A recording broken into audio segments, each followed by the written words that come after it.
அனைவருக்கும் நற்புலரி. 2023 மிகவும் சிறப்பாக அமைவதற்காக எடுக்கப்பட்ட ஒரு புதிய முயற்சி. அது 2024 தொடர்கிறது. தினமும் காலை 5:27 6:15 மணி வரை நடைபெறும் இணையவழி இணையப்பயிற்சி நற்புலரி. 9th Sense Strengthens Consults வழங்கும் இந்த இணையவழி இணையப்பயிற்சி ஒவ்வொரு மாதம் ஒவ்வொரு தலைப்பு, ஒவ்வொரு நாளும் ஒவ்வொரு பயிற்றுனர். அந்த வகையில் இந்த மாதத்தின் தலைப்பு உணவும் உணர்வும். இந்த தலைப்பின் கீழ் ஒவ்வொரு நாளும் ஒவ்வொரு ஆளுமே மிகச்சிறப்பாக தங்கள் கருத்துக்களையும் அனுபவங்களையும் வழங்கி வருகின்றனர். அந்த வகையில் இன்றைய நாள் ஆளுமை, அவரை பற்றிய ஒரு சிறிய அறிமுகம் இந்த பயிற்சியின் இறுதியில் பின்னோட்டத்திற்கு முன்பு வழங்கப்படும். தற்போது இந்த தளம் இன்றைய பயிற்றுனர், இன்றைய பேச்சாளர் அவர்களிடம் ஒப்படைக்கப்படுகிறது. Haripriya ma'am, this floor is yours. Please welcome ma'am. We can start now. Thank you sir. Thank you. அனைவருக்கும் இனிய காலை வணக்கம். நற்புலரி எனக்கு இந்த வாய்ப்பை அளித்ததுக்கு மிக்க நன்றி.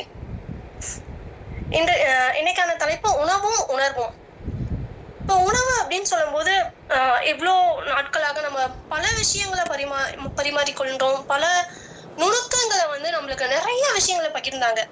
இன்னைக்கு அந்த வகையில் வேறொரு கண்ணோட்டத்தோட நம்ம பார்க்க போறோம்.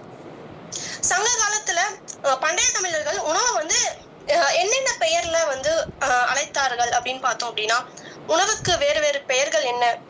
உணா, வல்சி, உண்டி, அசனம், பதம், இறை, ஆகாரம், உரை, ஊட்டம் அப்படின்னு உணவுக்கு பல வகை பெயர்களை கொண்டு அழைத்தனர். உணவு வழி ஒரு சமூகமும் அதன் பண்பாடும் அமைந்திருந்தது. உணவும் சமூகம் அல்லது உணவும் பண்பாடும் அப்படிங்கிறது ஒரு காயின், ஒரு நாணயத்தோட இருவேறு பக்கங்கள் அப்படின்னு சொல்லலாம். பண்பாட்டிற்கும் சமூகத்திற்கும் குழுவிற்கும் இல்ல ஒரு தனிநபருக்கும் உணவு அப்படிங்கிறது ஒரு அடையாளத்தை கொடுத்துச்சு. உலகத்துல பார்த்தோம் அப்படின்னா உணவு வழி பல விஷயங்கள் உணவை சார்ந்தே இருந்தது. இப்ப நம்ம எக்ஸாம்பிளுக்கு நம்ம ஏதாச்சும் ஒரு விழா கொண்டாடுறோம், இல்ல ஒரு பண்டிகை கொண்டாடுறோம், ஏதோ ஒரு நல்ல விஷயங்கள் வாழ்க்கையில் நடந்தாலும் சரி, இல்ல ஒரு கெட்ட விஷயங்கள் வாழ்க்கையில் நடந்தாலும் சரி, அதில் உணவு அப்படிங்கிறது ஒரு பிரதானமான விஷயமாக இருந்தது. உணவு முறையில் உலகளாவிய பண்புகள் அப்படின்னு பார்த்தோம் அப்படின்னா, சமைத்தல், உண்ணுதல், சைவமான உணவு, அசைவ உணவு, சாதாரண உணவு, விருந்து உணவு, விருப்பம், விலக்கு, புனிதமானது, புனிதமற்றது அப்படின்னு வேற வேற விஷயங்கள் இருந்துச்சு. அதில் சைவ உணவுகள் சாப்பிடும் ஒரு வகையான மக்களும், அசைவ உணவுகள் சாப்பிடும் மக்கள், அதை சார்ந்த பண்பாடுகளும் நிறைய இருந்தன. எக்ஸாம்பிளுக்கு பார்த்தோம் அப்படின்னா, இப்ப மாரியம்மன் கோயிலுக்கு அந்த ஆடி மாசத்துல கூழ் ஊத்துறது, பெருமாளுக்கு புளியோதரை நம்ம செஞ்சு கொடுக்கறது, இல்ல கிருஷ்ண பகவானுக்கு வெண்ணெய் படைத்தல் அப்படின்னு பல விஷயங்கள் சமூகத்தின் வழி, பண்பாடுகளின் வழி கொண்டே இருக்கிறது. நம்மளோட கடவுளுக்கு ஒரு பூஜை முறை அப்படின்னு பார்த்தோம்னா கூட அதில் வேறு வேறு வேறுபாடுகள், பலி பூஜை அப்படிங்கிற ஒரு விஷயங்கள் இருக்குது, பால் பூசை பண்றது அப்படிங்கிற ஒரு விஷயங்கள் இருக்குது. அதை தொடர்ந்து பல விஷயங்கள் இருக்கின்றன. இப்ப பிரசாதம் அப்படின்னு பார்த்தோம்னாலே பிரசாதம், தீர்த்தம், அதாவது திட உணவு, திரவ உணவு அப்படின்னு ரெண்டா பிரிக்கிறாங்க. தேங்காய், பழம், அதாவது பழங்களாக சில விஷயங்களை நம்ம கடவுளுக்கு பிரசாதமாக வைக்கிறோம். காய்களாக, கனிகளாக சில விஷயங்களை நம்ம கடவுளுக்கு பிரசாதமாக வைக்கிறோம். இந்த மாதிரி உணவு அப்படிங்கிறது உடலோடும், மருந்தோடும், சடங்குகளோடும், தெய்வங்களோடும், சமூகத்தோடும் எல்லா விஷயங்களும் பின்னி பிணைஞ்சு இருக்குது. ஒன்றோடு ஒன்று தொடர்புடையதாக இருந்தது நம்ம பயன்படுத்தும் உணவுகள். உணவு அப்படிங்கிறது உடல் சார்ந்தது மட்டும் இல்லாம சமூகம் சார்ந்ததாகவும் இருந்தது. ஃபார் எக்ஸாம்பிள், ஒரு குழந்தை ஒரு 6 மாதத்துக்கு அப்புறம் நம்ம என்ன சொல்லுவோம்னா, உணவு ஊட்டுதல் அப்படிங்கிற ஒரு விஷயத்த ஒரு விழாவாகவே அவங்க கொண்டாடினாங்க. இந்த உணவு ஊட்டுதல்ல தமிழ்ல வேறு வேறு பெயர்கள்ல சொல்லலாம் அப்படின்னு பார்த்தோம்னா, சோறு நீத்தல், பால் பருகுதல், அன்னப்பிரசாதம் செய்தல் அப்படின்னு வேற வேற விஷயங்கள், வேற வேற பெயர்கள்ல அவங்க வேற வேற பெயர்கள் கொண்டிருந்தன.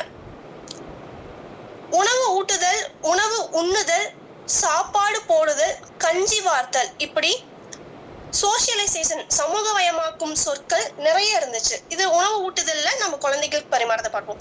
இதே உணவு உண்ணுதல் அப்படின்னா என்ன அப்படின்னா, அந்த காலத்து மக்கள் உணவு உண்ணுதல் அப்படின்னா எதை சொல்லுவாங்க அப்படின்னா, சாப்பிடுறத சொல்லல. மக்கள் எல்லாருமே கூடி உட்கார்ந்து சாப்பிடுறதுதான் உணவு உண்ணுதல் அப்படிங்கிற ஒரு விஷயமாக சொன்னாங்க.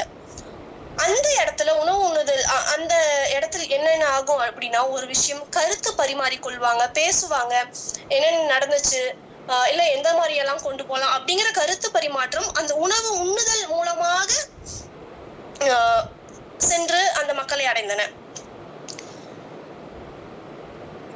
அதுக்கப்புறம் பார்த்தோம் அப்படின்னா, உணவின் வழி மண்ணோடு தொடர்புடையது.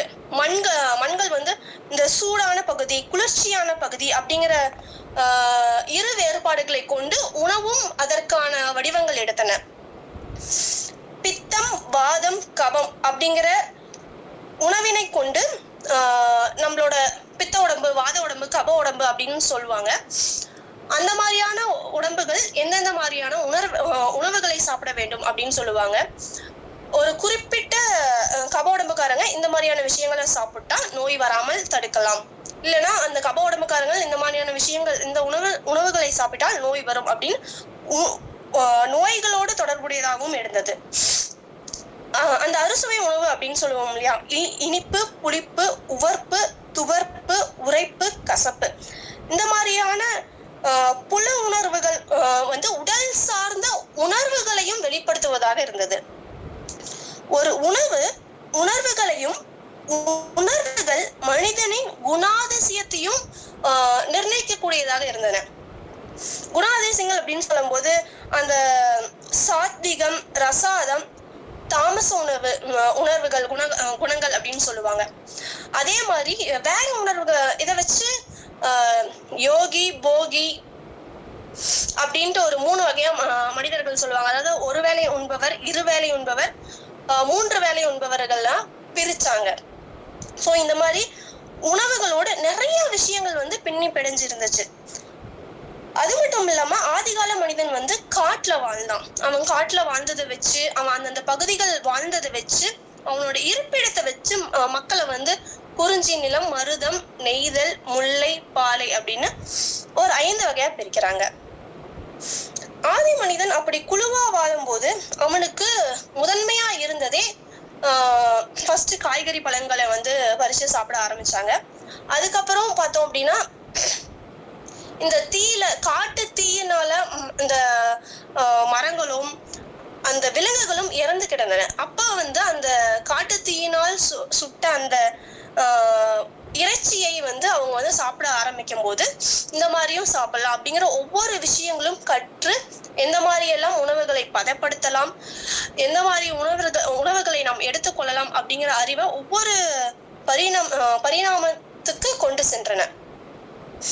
மனிதன் அங்க வந்து பொது நலம் பேணும் பண்பு அப்படிங்கிற ஒரு விஷயம் வந்து அது மூலமா வந்துச்சு. அப்பெல்லாம் வந்து வேட்டையாடி சாப்பிடுறது அப்படிங்கிறது ஒரு குழு மக்களாக, ஒரு இனம் மக்களாக வந்து அவங்க வந்து அந்த விஷயத்த செய்ய வேண்டியதா இருந்துச்சு. ஒருத்தர் போய் வேட்டையாடி சாப்பிடுறது அப்படிங்கிற விஷயம் ஆதி மனிதன்கிட்ட இல்ல, ஒரு குழு மக்களா வாழ்றதுதான் அங்க இருந்துச்சு. அப்ப பொது நலம் பேணும் பண்பு அப்படிங்கிற ஒரு விஷயம் அவனுக்குள்ள வந்தது. இது எப்படி நம்ம எக்ஸாம்பிளா சொல்லலாம் அப்படின்னா, வவ்வால்கள் வந்து 3 நாளைக்கு ஒரு முறை வந்து கண்டிப்பா நைட்ல வந்து அது வந்து தன்னோட உணவுகளை எடுத்தே ஆகணும். அந்த வவ்வால்கள் என்ன பண்ணும் அப்படின்னா, 3 நாளைக்கு ஒரு முறை வந்து ஒரு மாட்டின் ரத்தத்தையோ ஏதோ ஒரு விலங்கின் ரத்தத்தையோ வந்து குடிக்க செல்லும் போது அதோட வால் மூலமா சில வவ்வால்களை வந்து அந்த மாடு வந்து அடிச்சு கீழே தள்ளிரும். அப்படி இருக்கும்போது ஆனா சில வீக்கான வவ்வால், உணவு கிடைக்காத வவ்வால்கள் வந்து சரியான உணவு கிடைக்கல அப்படின்னா அதோட வயிறு ஒட்டி சில காலத்துல சரியான உணவு கிடைக்காதனால இறந்து போக வாய்ப்பு இருக்கு. அப்ப என்ன பண்ணும்னா, இந்த ஸ்ட்ராங்கான வவ்வால் நிறைய தன்னோட உணவை எடுத்த வவ்வால் வந்து என்ன பண்ணும் அப்படின்னா, அந்த வவ்வாலுக்கு, உணவு இல்லாத வவ்வாலுக்கு தன்னோட உணவை, தான் உண்ட ரத்தத்தை பகிருமா. இந்த மாதிரி ஒரு சின்ன விலங்கில் இருந்து மனிதன் வரைக்கும் பொதுநலம் பேணும் பண்பு அப்படிங்கிற விஷயம் உணவின் மூலம் வந்து வெளிப்படுத்துறாங்க. வேட்டையாடி குளிர் சார்ந்து உண்ணும் போது கூட யாராச்சும் ஒருத்தங்க இறந்துட்டாங்க. இந்த ஆதி மனிதன் அந்த காலத்துல வந்து அந்த குழுவுல யாராச்சும் ஒருத்தங்க இறந்துட்டாங்க அப்படின்னா மற்ற தூரமா இருக்கிற குழுவினர் வந்து அந்த வீட்டுல அந்த இடத்தில் எதுவுமே சமைக்க மாட்டாங்களாம். அப்ப மத்த இடத்துல இருந்து மத்த குழுல இருந்து வர மக்கள் வந்து அதற்கான பொருள்கள் சமைப்பதற்கான பொருள்களை சேகரித்து கொண்டு இந்த இடத்துல வந்து சமைச்சு உண்பார்களாம். இதுதான் நாளடைவில் இந்த இறந்தவங்க வீட்டுல வந்து அந்த குறிப்பிட்ட சமூகத்துல வந்து இப்போ ஃபார் எக்ஸாம்பிள் எங்க வீட்டுல எல்லாம் யாராச்சும் ஒருத்தங்க இறந்துட்டாங்க அப்படின்னா பங்காளி வீடு வந்து ஒரு முறை வந்து சாப்பாடு ஒரு டைம் வந்து மீல்ஸ் வந்து அவங்க வந்து தன்னோட காசை போட்டு சாப்பாடு போடுற மாதிரி இருக்கும். ஸோ இந்த மாதிரியான விஷயங்கள் அதிலிருந்து வந்ததா, அந்த உணர்விலிருந்து வந்ததா நான் பாக்குறேன். பொதுநலம் பேணும் பண்பு மட்டும் இல்லாம வேற என்னென்ன உணர்வுகளும் வந்துச்சு அப்படின்னு பார்த்தோம் அப்படின்னா மறுபங்கீடு அப்படிங்கிற ஒரு விஷயம் அவங்க கிட்ட காமனா இருந்துச்சு. அது என்ன மறுபங்கீடு? இதை வந்து ரீடிஸ்ட்ரிபியூஷன் அப்படின்னு சொல்லலாம். அதாவது ஒரு இடத்துல வந்து கிழங்கு அதிகமா விளையும், ஒரு இடத்துல வந்து பயிர்கள் அதிகமா விளையும், ஒரு சில இடத்தில் பழங்கள் அதிகமாக விளையும். சோ இந்த மாதிரி எல்லா இடத்துலயுமே அந்தந்த இடத்தில் விளையும் தானியங்களோ பழங்களோ ஒரு இடத்தில் நடுநாயகனாக இருக்கும் ஒருவரிடம் கொண்டு வந்து ஒப்படைப்பாங்க. அவங்க ஈக்குவலா எல்லாத்துக்கும் சமமான அளவு பிரித்து தருவாங்க. சோ இந்த மாதிரியான விஷயங்கள் அந்த காலகட்டத்தில் மிகவும் இருந்து கொண்டு வந்தன. அதிகமான தானியங்கள் இப்ப வந்து அதிகமா தானியங்கள் ஒரு இடத்துல விளைவிச்சிட்டாங்க அப்படின்னா அப்பெல்லாம் என்ன பண்ணுவாங்க அப்படின்னா அந்த தானியங்களை கொண்டு வந்து கோயிலுக்கு முன்னாடி கொட்டிடுவாங்களாம். யாருக்கு வந்து இல்லையோ அந்த மக்கள் வந்து அந்த தானியங்களை எடுத்து உண்பார்களாம். சோ இந்த மாதிரியான விஷயங்கள் உணவின் வழி உணர்வுகளையும் பரிமாறி கொள்வதா இருந்துச்சு. ஏழை எளிய மக்களுக்கு, உணவில்லாத மக்களுக்கு இது மிகவும் உபயோகமாக இருந்து கொண்டிருந்தன. குறிஞ்சி நில மக்கள் இப்போ உணவு அப்படின்னு பார்த்தோம்னா தனித்தனியான அந்தந்த இடத்தை சார்ந்த உணவுகள் அதிகமாக இருந்தது. குறிஞ்சி நில மக்கள் என்ன உணவை சாப்பிட்டாங்க அப்படின்னு பார்த்தோம்னா அங்க விளைவிக்கக்கூடிய கிழங்கு, தேன், இறைச்சி இந்த விஷயங்களை அதிகமா உண்டார்கள். அவங்களுக்கு வேட்டையாடுதல் அப்படிங்கிறது ஒரு முக்கியமான அம்சமாக இருந்தது. சமைத்து சாப்பிடுறது அப்படிங்கிறது ஒரு முக்கியமான விஷயங்களா இருந்துச்சு. சமைத்து சாப்பிடுதல் அப்படிங்கும் போது இங்க ரெண்டு விஷயங்களை வந்து இது பண்றாங்க. ஒண்ணு, இறைச்சியை வந்து நெருப்புல நேரடியா சுடுவது ஒரு பழக்கமாக இருந்தது.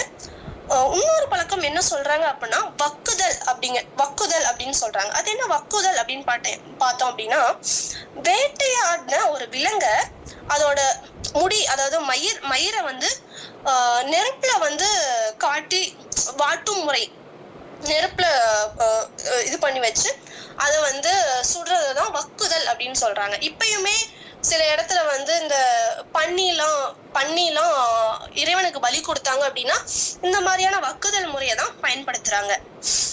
முல்லை நில மக்கள் அப்படின்னு பார்க்கும்போது கால்நடை வளர்ப்பு, எளிய விவசாயம் இந்த மாதிரியான விஷயங்கள் வந்து அவங்களோட முக்கிய அம்சங்களாக இருந்தன. அவங்களோட உணவு அப்படின்னு பார்த்தோம்னா இந்த திணை, வரகு, நெல், அவரை, பருப்பு இந்த மாதிரியான விஷயங்கள் பயன்படுத்தப்பட்டன. கருப்பட்டி, வடித்தண்ணீர், மரவள்ளி கிழங்கு வகைகள், தேநீர், உளுந்தங்கஞ்சி இந்த மாதிரியான விஷயங்கள் அவங்க அதிகமாக பயன்படுத்தினாங்க. வேலை செய்யறவங்களுக்கு கூலியா அந்த காலத்துல தானியங்கள் பரிமாறிக்கொள்ளப்பட்டன. தங்கிட்ட என்ன இருக்கோ அந்த மாதிரியான விஷயங்களை அவங்க வந்து பண்டமாற்று முறையில பரிமாறிக்கொண்டு வாழ்ந்தன. மருத நில மக்கள் அப்படின்னு பார்க்கும்போது அவங்கள நிலத்தை இன்னும் இப்ப இவங்களும் விவசாயத்தை தான் அதிகமா பார்த்தாங்க. ஆனா இங்க வந்து என்ன அப்படின்னா அடுத்த கட்ட அட்வான்ஸா வன்னிலம், மென்னிலம் அப்படின்னு நிலம வந்து நீர்வளம் குறைவு, அதாவது நீர்வளத்தை குறைவா இருக்கிறத வன்னிலம் அப்படின்னும் நீர்வளம் அதிகமா இருக்கிறத மென்னிலம் அப்படின்னும் பிரிச்சு அந்தந்த நிலம் தன்மைக்கேற்ப பயிர்களையும் உணவுகளையும் உற்பத்தி செய்து சாப்பிட்டு வந்தாங்க. நெல் அறுவடை இங்க வந்து என்ன பண்ணுவாங்க அப்படின்னா நெல் அறுவடைங்கும் போது வயல்லையே மீன்கள் சுத்துமா. வாழை மீன் அப்படிங்கிற ஒரு மீன் வகை வந்து வயல்லே பிடிச்சு சாப்பிட்டாங்களாம். அதே மாதிரி வயல் உழும்போது இந்த ஆமை இந்த மாதிரியான விஷயங்கள் வந்து அங்க வந்து அதிகமா கிடைக்கிறதுனால அதையும் உணவாக உண்டார்களாம். இது மட்டும் இல்லாம வேற வேற மீன்கள், ஏரி மீன் அந்த மாதிரியான விஷயங்கள், விலாங்கு, தேலி அப்படின்னு நிறைய மீன் வகைகளை குறிப்பிடுறாங்க. இயற்கை மற்றும் சார்ந்து அவங்க வந்து வாழ்ந்தாங்க, இயற்கையோட பின்னி பிணைஞ்சு வாழ்ந்தாங்க. அது மட்டும் இல்லாம நண்டு, கீரை, அவல், ஊறுகாய், பயிறு, பருப்பு, கிழங்கு, கொடி, எந்தெந்த கொடியை எந்தெந்த செடியை வந்து நம்ம அப்படியே சாப்பிட முடியும் அப்படின்னு நிறைய விஷயங்களை தெரிந்து கொண்டிருந்தார்கள். கூழ், அவில், பொரியல், பழைய சோறு அப்படிங்கிற ஒரு விஷயம் பிரதானமான உணவா இருந்துச்சு. அந்த காலத்து மக்கள் எப்படி காலையில எந்திரிச்சு இவ்வளோ வகையா வெரைட்டியா சமைச்சிட்டு இருந்தா எத்தனை மணிக்கு அவங்க வேலைக்கு போய் செய்யறது? ஸோ அவங்களாம் என்ன பண்ணுவாங்க அப்படின்னா, நைட்டு தன்னோட உணவு வந்து எப்பவுமே அந்த வேலைகள் எல்லாம், வயல் வேலைகள் எல்லாம் முடித்து விட்டு வந்து, காலை மதியம் அந்த உணவுகளை எல்லாம் முடித்து விட்டு வந்து, வயல் வேலைகளையும் முடித்து விட்டு வந்து அதற்கு பின் தான் சமைப்பாங்களாம். நைட்டு சமைத்த உணவை தண்ணியில் ஊற வைத்து, நம்ம தான் பழைய சோறு குடிக்கிறோமே அந்த மாதிரி தண்ணியில ஊற வச்சு அடுத்த நாள் காலையில நீர் ஆகாரமாகவும் அதை உணவாகவும் எடுத்துக்கொண்டார்கள். நெய்தல் நில மக்கள் அப்படின்னு பார்த்தோம்னா மீன் தான் அங்க பிரதானமா இருந்துச்சு. மீன் வகைகள், இறைச்சிக்காகவே பன்றி வளர்த்தாங்க, இந்த ஆமை, இந்த மாதிரியான விஷயங்கள் அங்க அதிகமா இருந்துச்சு. இறைச்சி வந்து பொரித்து உண்ணும் பழக்கம் இங்க வந்து ரொம்ப அதிகமாவே இருந்துச்சு. அது மட்டும் இல்லாம இந்த உப்பு கண்டம் போடுறது அப்படின்னு சொல்லுவாங்க. இந்த எல்லா இதுலயுமே உணவு பதப்படுத்துதல் அப்படிங்கிற முறையில உப்பு கண்டம் போடுதல். அதே மாதிரி காமனா பார்த்தோம் அப்படின்னா இந்த வத்தல், மழை காலத்துல அவங்களால அதிகமா வெளியே போய் உணவை வந்து சேகரிக்க முடியாத ஒரு நிலைமை வருவதற்கு முன்னாடியே அவங்க என்ன பண்ணிடுவாங்க அப்படின்னா, வத்தல் போட்டு, இல்ல ஒரு இறைச்சியை வந்து அதிகமா இருக்குது அப்படின்னா உப்பு கண்டம் போட்டு வெயில்ல காய வச்சு அதை பதப்படுத்தி அதை வந்து உட்கொண்டு வந்தார்கள்.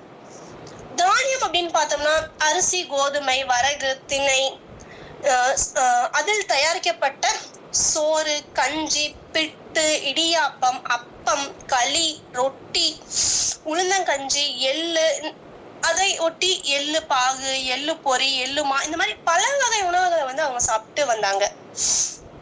நொங்கு, தேங்காய் அப்படிங்கிற விஷயங்கள் அந்தந்த நிலத்திற்கு ஏற்ப பிரதானமான உணவாக இருந்தது. அது மட்டும் இல்லாம பெண்களுக்கு உணவுல வந்து ஒரு ரொம்ப முக்கியத்துவம் கொடுக்கப்பட்டது. ஏன் அப்படின்னா பெண்கள் தான் ஒரு குடும்பத்தின் ஆதாரம் அப்படிங்கிற ஒரு விஷயங்கள் இருந்து வந்தனால பெண்களுக்கு உணவில் ரொம்ப முக்கியத்துவம் கொடுத்தாங்க. அதை வந்து எப்படி நம்ம வந்து வகைப்படுத்தலாம் அப்படின்னா, பருவம் அடைந்த பெண்களுக்கு சில வகை உணவுகள் கொடுத்தாங்க. அந்த காலத்து பருவமடைந்த அந்த டைம்ல தான் எலும்புகள் எல்லாம் பலப்படுத்த, அதாவது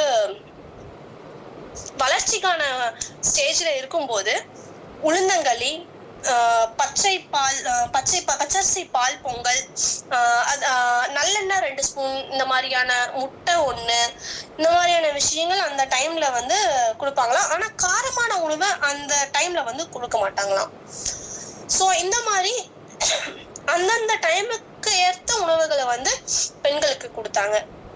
பருவம் அடைந்த பெண்ணுக்கு மட்டும்தானா அப்படின்னு பார்த்தோம்னா இல்ல, கர்ப்பிணி பெண்ணுக்கும் இல்ல ஒரு கல்யாணமான பெண்ணுக்கும் நிறைய உணவுகள் வந்து அந்த டைமுக்கு ஏற்ற உணவுகளை கொடுத்தாங்க. மா பிஞ்சு, விலாங் பிஞ்சு, விளம்பிக்காய், மாதுளம்பழம், உளுந்தில் செய்யப்பட்ட உணவுகள், உளுந்தங்களி, உளுந்தங்கஞ்சி, இந்த மாதிரியான உளுந்தில் செய்யப்பட்ட உணவுகள். 6 மாசத்துக்கு அப்புறம் பிரெக்னன்ட் ஆகி அந்த பெண் வந்து 6 மாதத்திற்கு அப்புறம் இந்த அவங்களுக்கு என்னென்ன கொடுத்தாங்க அப்படின்னு பார்த்தோம்னா எள்ளு, பனக்கட்டியல் செய்த உணவுகள், அப்புறம் உளுந்தமா, கீரை அதிகமா கொடுப்பாங்க. அப்ப வந்து பசும்பால் வந்து காலையில் இரவு, அதாவது ஒரு வேளைக்கு 2 டைம் வந்து அந்த பெண்களுக்கு கொடுத்தாங்களாம். கர்ப்பிணி பெண்களுக்கு மட்டும்தானா அப்படின்னா இல்ல, பிரசவமானதுக்கு அப்புறமும் அந்த பாலூட்டும் தாய்மார்களுக்கும் அதுக்கு தேவையான உணவுகள் வந்து இருந்துச்சு. இந்த கொத்தமல்லி அதிகமா சேர்த்தது, சீரகம் அதிகமா சேர்ந்த உணவு, மிளகு, தேங்காய், மஞ்சள், இது எல்லாமே உள்ளி, இஞ்சி அப்படின்னு சொல்றாங்க. அந்த விஷயங்கள் அதிகமா உணவில் வந்து சேர்க்கப்பட்டது. அவரைப்பிஞ்சு, முருங்கை பிஞ்சு, வாழைப்பிஞ்சு, வெள்ளை பூண்டு, செவ்வாழை, நேந்திரம், பனங்கற்பட்டி, இந்த மாதிரியான விஷயங்கள். அதுக்குன்னே பிரதானமான சில உணவுகள், இன்னும் சில உணவுகளை அவங்களுக்கு வந்து கொடுத்தாங்க. இந்த மாதிரி ஒவ்வொரு பருவத்திலும் பெண்களின் நலம் கருதி வெவ்வேறு உணவுகள் கொடுக்கப்பட்டன. உணவுகள் அப்படின்னு பார்க்கும்போது நாம வந்து மிளகை தான் பிரதானமா நம்மளோட காரத்துக்காக பயன்படுத்தணும். இந்த மிளகாய் அப்படிங்கிறது நம்ம சில்லி அப்படின்னு சொல்லுவாங்க, இங்கிலீஷ்ல சில்லின்னு சொல்லுவோம். அது சில்லி நாட்டிலிருந்து வந்ததுனால அது சில்லின்னு சொல்றாங்க. மிளகுக்கு பதிலாக ரீப்ளேஸ் பண்ணப்பட்டதுதான் மிளகா. ஸோ இந்த மாதிரியான மிளகாய், அதுவும் இல்லாம சீமை காய்கறி, அதாவது நாட்டு காய்கறி உணவை வந்து சொல்லும் போது நம்மளோட நாட்டு காய்கறி எது, இல்ல அயல் நாட்டிலிருந்து வந்தது எது அப்படின்னு வேறுபடுத்துவதற்காக நாட்டு காய்கறி, சீமை காய்கறி அப்படிங்கிற ஒரு 2 விஷயங்கள் வர ஆரம்பிச்சிச்சு. இப்படி உணவுகளுக்கு நம்மளோட சமூகம் வந்து ரொம்ப முக்கியத்துவம் கொடுத்துச்சு. ஒரு இடத்துல வாழ்ற மக்கள் வந்து அந்த நிலத்திற்கு தகுந்தாற் போல் அந்த நிலத்தில் விளையும் உணவை பிரதானமாக கொண்டு உணவை உட்கொண்டு வந்தனர். நிலமும் சூழலும் தான் நம் உணர்வை தீர்மானித்தது. அப்பகுதியில எந்த உணவு மைய பொருளா இருக்குதோ அதுதான் முக்கியமான உணவா அவங்க சாப்பிட்டு வந்தாங்க. ஆனா இப்ப நாம இருக்கும் உலகத்தில் சந்தைதான் ஒரு உணவை தீர்மானிக்கிறது. மார்க்கெட்ல போய் என்ன பொருள் இருக்கோ அதை வாங்கிட்டு வரோம். அப்படி இல்லைன்னா எந்த உணவு ரொம்ப விலை அதிகமா இருக்கோ அதை நம்ம கம்மியா பயன்படுத்துறோம், எந்த உணவு விலை கம்மியா இருக்கோ அதை அதிகமா பயன்படுத்துறோம். ஃபார் எக்ஸாம்பிள், சில டைம் வந்து தக்காளியின் விலை அதிகமா இருந்துச்சு அப்படின்னா நம்ம அதை கம்மியா எப்படி பயன்படுத்தலாம் அப்படின்ட்டு ஒரு குழம்புல 2 தக்காளி போட வேண்டிய இடத்துல 1 தக்காளி, இந்த மாதிரியான விஷயங்கள் வந்து மார்க்கெட்டை சார்ந்து, சந்தையை சார்ந்து நம்மளோட உணவுகள் வந்து மாறிக்கொண்டு வருகின்றன. இப்ப நெல் அப்படிங்கிற விஷயத்தையே நம்மளால பார்க்க முடியறது இல்ல. நெல் அப்படிங்கிற இதை வந்து நம்ம அரிசி தான் அதிகமா நம்ம பாக்குறோம். நெல் அப்படிங்கிற இதை நம்ம, ஏன்னா அது வந்து கம்பெனிக்கு போய் இது பண்ணி அரிசியா நம்மளுக்கு வந்து வெளியே வந்துருது. சில குழந்தைங்களுக்கு வந்து அந்த விஷயங்கள், விழிப்புணர்வுகள் இருக்குதான் கூட நம்மளுக்கு தெரியறது இல்ல. இப்ப நம்ம பிரதானமா சாப்பிடுற உணவு அப்படின்னு பார்த்தோம்னா அரிசி, கோதுமை, மக்காச்சோளம், அதை விட்டா ராகி. இந்த விஷயங்களை கொண்டுதான் நம்ம அதிகமான உணவுகளை சமைக்கிறோம். அப்பெல்லாம் உணவு எப்படி இருந்துச்சு அப்படின்னு பார்த்தோம் அப்படின்னா, நம்ம இப்ப பார்த்த விஷயங்கள், நிறைய காய்கறிகள். அப்பெல்லாம் நம்ம காட்டுக்கு போவாங்க. அப்ப மட்டும் இல்ல, இப்ப வில்லேஜ்ல இருக்க மக்களும் அதிகமா போய் காய்கறி வெளியே எங்க ஃபார் எக்ஸாம்பிள் என்னோட குடும்பத்தை எடுத்துக்கிட்டாவே நாங்க கிராமத்துல இருக்கும்போது அதிகமா நாங்க வெளியே போய் எந்த காய்கறியும் நாங்க வாங்குறது இல்லை. ஏன் அப்படின்னா கீரையில அவ்வளவு மருந்து கலக்குறாங்க. கீரையில இருந்து ஒரு தாளிக்கிறதுக்கு நம்ம யூஸ் பண்ற கருவேப்பிலையில இருந்து அவ்வளோ டன்ஸ் அண்ட் டன்ஸ் ஆஃப் மருந்து கலக்குறாங்க. ஃபார் எக்ஸாம்பிள், இந்த 36 வயது நிலை கூட ஒரு காட்சி வரும். அந்த காட்சியில வந்து ஒரு பேக்ல வந்து பழங்கள் எடுத்துட்டு போவாங்க. அது கீழே விழுந்துரும். கையால அந்த பழங்கள் எடுத்து உள்ள போடுவாங்க. அப்ப வந்து ஜோதிகா அவங்க சொல்லுவாங்க, போய் நல்லா கையை கழுவிக்குங்க அப்படின்னு. ஏன் அப்படின்னா அவ்வளோ டாக்ஸின், அவ்வளோ நச்சுத்தன்மை வாய்ந்த விஷயங்களை வந்து நம்மளோட உணவுகளின் வழியே சேர்க்கப்படுகின்றன நமது உடலில். டாக்ஸின்ஸ் அப்படின்னு பார்க்கும்போது எனக்கு ஒரு விஷயம் வந்து ஞாபகம் வருது. என்ன அப்படின்னு பார்த்தோம் அப்படின்னா, அமெரிக்காவோட நேஷனல் பறவை என்னன்னு சொல்ல முடியுங்களா யாராச்சும்? National bird golden eagle. Okay. அந்த ஈகிள், அந்த வகையான பறவைகள் வந்து ஒரு வேர்ல்டு வார் 2க்கு அப்புறம் அழிஞ்சுக்கிட்டே வந்துச்சாம். ஏன் அப்படின்னு பார்க்கும்போது அதுக்கான விஷயங்கள், அதுக்கான ரிசர்ச் வந்து அதுக்காக ஒரு தனி குழு அமைத்து ரிசர்ச் பண்ண விடுறாங்க. சயின்டிஸ்ட் எல்லாருமே ரிசர்ச் பண்றாங்க. அந்த பறவை எங்க போகுது, என்ன சாப்பிடுது, அதோட வாழ்வாதாரம் என்ன, எல்லாத்தையுமே அலசி ஆராயறாங்க. ஒவ்வொரு விஷயத்தையுமே டெஸ்ட் பண்றாங்க. அப்படி பண்ணும்போது அதுக்கான டெஸ்டுக்கான ரிசல்ட் ரொம்ப அதிர்ச்சியை தரக்கூடியதா இருந்துச்சு. அது என்ன அப்படின்னு பார்த்தாங்க அப்படின்னா, அந்த பறவையோட முட்டை இடுது பாத்தீங்களா, அதோட எக்ஷெல் வந்து ரொம்ப ஸ்ட்ராங்கா இருக்கும் முன்னாடி எல்லாம். ஆனா அந்த குறிப்பிட்ட தருவாயில அதோட எக்ஸல் வந்து ஒழுங்கான, அதாவது உடஞ்சு போயிடுதான். ஸ்ட்ராங்கான ஒரு எக்ஸல்லே உருவாகாம அந்த பறவை இனம் அழிந்து கொண்டு இருக்கும் தருவாயில் இருந்துச்சாம். அதுக்கான காரணத்தை அவங்க சொல்லும் போது ரொம்பவுமே ஷாக்கிங்கா இருந்துச்சு. என்ன அப்படின்னு பார்க்கும்போது, அந்த பறவை வந்து போய் சாப்பிடக்கூடிய உணவுகள் அது எங்க இருந்து சாப்பிடும் அப்படின்னு பாத்தீங்கன்னா, வயல்களிலும் அதில் இருக்க சின்ன சின்ன புழுக்கள் அந்த மாதிரியான விஷயங்கள் அது சாப்பிடும்போது அந்த வயல்ல என்ன அடிச்சிருந்தாங்க அப்படின்னு பாத்தீங்கன்னா DDT அப்படிங்கிற ஒரு இன்செக்டிசைட் அடிச்சிருந்தாங்க. டைக்ளோரோ டைஃபினைல் ட்ரைக்ளோரோ ஈத்தேன் அப்படிங்கிற ஒரு விஷயத்த வந்து அந்த வயல்ல வந்து அடிச்சிருந்தாங்க. அந்த DDT அப்படிங்கிற விஷயம்தான் இந்த இன்ஃபர்டிலிட்டிக்கு ஒரு முக்கியமான ரீசன் அப்படின்னு சொல்றாங்க. அந்த எக்ஸல் வந்து ஸ்ட்ராங்கா வராததுக்கு ஒரு முக்கியமான அம்சமாக அதை சொல்லி அந்த DDT-யை அமெரிக்கால அதுக்கப்புறம் பேண்டே பண்ணிட்டாங்க. பட் ஸ்டில் இந்தியால இது மட்டும் இல்லாம பல விஷயங்கள் நம்ம யூஸ் பண்ணிட்டு தான் இருக்கோம். அது எவ்வளோ வகையான விளைவுகளை ஏற்படுத்துது அப்படிங்கிற ஒரு அறியாமையா இல்ல அறிந்தும் நம்ம கண்டு கொள்ளாமையா அப்படிங்கிற விஷயங்கள் வந்து நாம தான் பதில் சொல்லணும். அந்த மாதிரியான டாக்ஸின்ஸ் மட்டும் ரொம்ப அதிகமா இது பண்ணிட்டே இருக்குது. அதுவும் இல்லாம நம்மளோட உணர்வுகளும் அதற்கு ஒரு காரணம் அப்படின்னு சொல்லலாம். ஏன் அப்படின்னா, விளையாட என்னோட ஃப்ரெண்டுக்கு தெரியும், நாங்களும் என்னோட ஃப்ரெண்டும் வெளியே போறோம். இந்த குர்குரே நான் மோஸ்ட்லி இந்த பேக்கெட்ஸ் உணவு சாப்பிட மாட்டேன். ஏன்னா அந்த ப்ரிசர்வேட்டிவ்ஸ் எவ்வளோ நச்சுத்தன்மை வாய்ந்தது அப்படிங்கிற விஷயம் தெரியும். விஷன் தெரிஞ்சே சாப்பிட்றவங்க நாமளா தான் இருப்போம். சில மக்கள் விழிப்புணர்வு வந்துருச்சு, ஆனா பல மக்களுக்கு விழிப்புணர்வு வந்துமே தெரிஞ்சுமே விஷம் தெரிஞ்சும் சாப்பிட தயாரா இருக்காங்க. அப்ப அவங்களோட எண்ண ஓட்டம் எப்படி இருக்குது, அவங்களோட சிந்தனைகளும் உணர்வுகளும் எதை வெளிப்படுத்துது அப்படிங்கிறது எனக்கு ரொம்ப ஒரு கேள்விக்குறியா இருந்துச்சு. அவங்களுக்கு தெரியுது இந்த குர்குரே, இந்த லேஸ், சீட்டோஸ் இதெல்லாம் சாப்பிட்டா அதுல பிளாஸ்டிக் கண்டென்ட்டும் சரி இது சேர்க்கறாங்க, உடம்புக்கு ரொம்ப நச்சுத்தன்மை வாய்ந்தது, கேன்சர் காசிங் ஏஜென்ட் அதுல இருக்குன்னு தெரிஞ்சுமே ஒரு முறை தானே சாப்பிட்றோம், அந்த ஒரு முறை சாப்பிட்டா என்ன ஆயிர போகுது அப்படிங்கிற ஒரு விஷயம். ஒரு முறை அப்படிங்கிறது ஒவ்வொரு பீஸா பர்கர்ல இருந்தா அந்த பொண்ணுக்கு ரொம்ப பிடிக்கும். ஆனா அவங்க சொல்லும் போது தெரிஞ்சுமே அவங்க சாப்பிட தயாரா இருக்காங்க. இதே நல்ல உணவு அப்படின்னு இது வந்து ரொம்ப குட் ஃபார் ஹெல்த் அப்படின்னு சொல்லி கொடுக்கப்படுற உணவுகள் ரொம்ப நல்லதுன்னு தெரிஞ்சும் இந்த ஒரு முறை சாப்பிட்டா என்ன ஆக போகுது அப்படிங்கிற ஒரு விஷயம், அப்படிங்கிற ஒரு எண்ணோட்டம் எனக்கு ரொம்ப வேதனை தரதா இருந்துச்சு. இந்த ஒரு முறை சாப்பிடறதுனால எனக்கு என்ன சத்து கிடைச்சிட போதா, அந்த ஒரு முறை அப்படின்னு சொல்லும் போது அந்த உணர்வுகள் ரொம்ப எனக்கு ரொம்ப கஷ்டத்தை தரக்கூடியதா இருந்துச்சு. என்னோட ஃப்ரெண்டோட அம்மா வந்து கேன்சரால பாதிக்கப்பட்டாங்க, பிரெஸ்ட் கேன்சரால பாதிக்கப்பட்டிருந்தாங்க. நாங்க சென்னையில படிக்கும்போது அவங்களுக்கு உதவுவதற்காக நான் ஹாஸ்பிட்டல் அடையார் கேன்சர் இன்ஸ்டியூட் போக வேண்டிய நிலைமை வந்தது ஒரு முறை.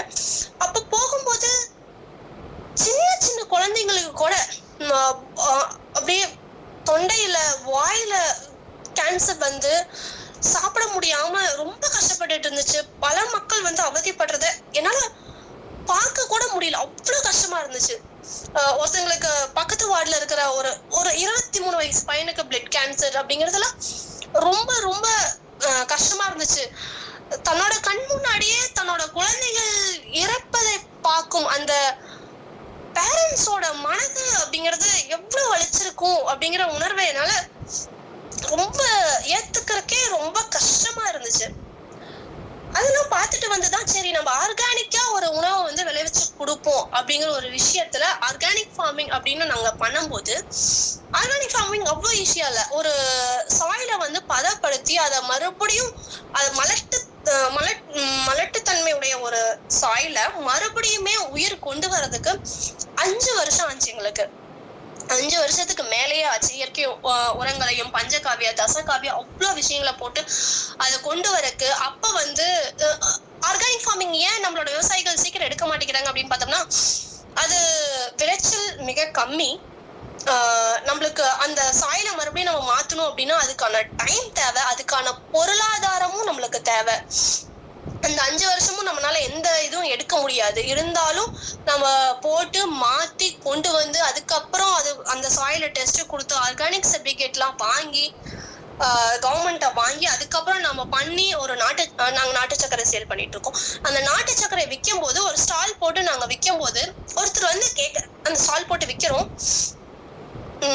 ஒரு ஆர்கானிக்கும் ஒரு நார்மலான சக்கரை நாட்டு சக்கரைன்னு சொல்லி விற்கிறாங்க. நாட்டு சக்கரையில என்னென்ன விஷயங்கள் நடக்குது அப்படின்னு எனக்கு நல்லாவே தெரியும். சில இடத்துல நாட்டு சக்கரையை மண்ல இருந்து விளைவிக்கிறது எல்லாமே பெஸ்டிசைட் உரங்கள் போட்டு விளைவிக்கிறாங்க. ஆனா அது வந்து கம்பெனி ப்ராசஸிங்க்கு வரும்போது அந்த ப்ராசஸிங் இடத்துல எதுவுமே கலக்காம கொண்டு வருது ஆர்கானிக் அப்படிங்கிறாங்க.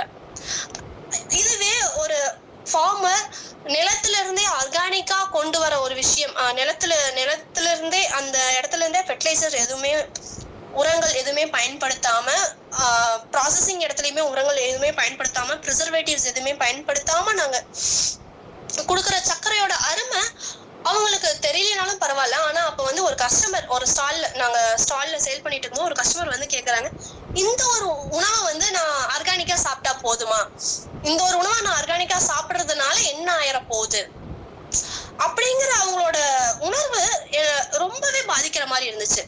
அவங்க சொல்ற விஷயம் ஏத்துக்கூடியதாக இருந்தாலுமே கூட ஒரு சில ஒவ்வொரு மாற்றங்களாக தான் நம்ம வந்து கொண்டு வர முடியும் அப்படிங்கிற ஒரு விழிப்புணர்வு அவங்களுக்கு இல்லாததை நினைச்சு நான் ரொம்பவே வருத்தப்பட்டேன். இப்ப நம்ம சாப்பிடுற உணவுகள் எல்லாமே ஜீவசக்தி இல்லாத உணவுகளாக தான் இருக்குது. ஃபார் எக்ஸாம்பிள் நம்ம காலையில பயன்படுத்துற உணவுகள்ல இருந்தே எடுத்துக்கோங்களேன். காலையில எழுந்திரிச்சோன்னே எண்ணெய் தான் ஃபர்ஸ்ட் சமையலுக்கு பிரதானமா யூஸ் பண்றோம். அந்த எண்ணெய் வந்து எப்படி வருது அப்படின்னு பார்த்தோம்னா நல்லா ப்ராசஸிங் பண்ணி தான் வருது. சில எண்ணெய் நம்மளே வந்து ப்ராசஸிங் பண்ணி வரும்போது அந்த அதிகப்படியான சூட்ல வந்து அதோட தன்மையை அதோட சத்துக்களை இழக்கிறதா சொல்றாங்க. ஸோ இதுக்கு நம்ம எப்படி ஆல்டர்னேட்டிவ் ரீப்ளேஸ் பண்ணலாம் அப்படின்னா நாங்களே என்ன பண்ணுவோம் அப்படின்னு பார்த்தோம்னா நாங்களே எள்ளு வாங்கிக்கிறோம். நாங்களே ஃபார்மர்ஸ்ட் இருந்து டைரக்டா எல்லாமே தெரிஞ்சவங்க தான். ஏன்னா எல்லாமே விவசாயம் பண்றதுனால யாரு வந்து கடலை போடுறாங்களோ அவங்க கிட்ட இருந்து கடலை நேரடியா வாங்கி நாங்க கடலை எண்ணெய் ஆட்டிக்குவோம். அதே மாதிரி எள்ளு விளைவிக்கிட்டு இருந்த ஃபார்மர்ஸ்ட எள்ளை டைரக்டா ப்ரொக்யூர் பண்ணி நாங்களே எள்ளெண்ணெய் ஆட்டிக்கிறோம்.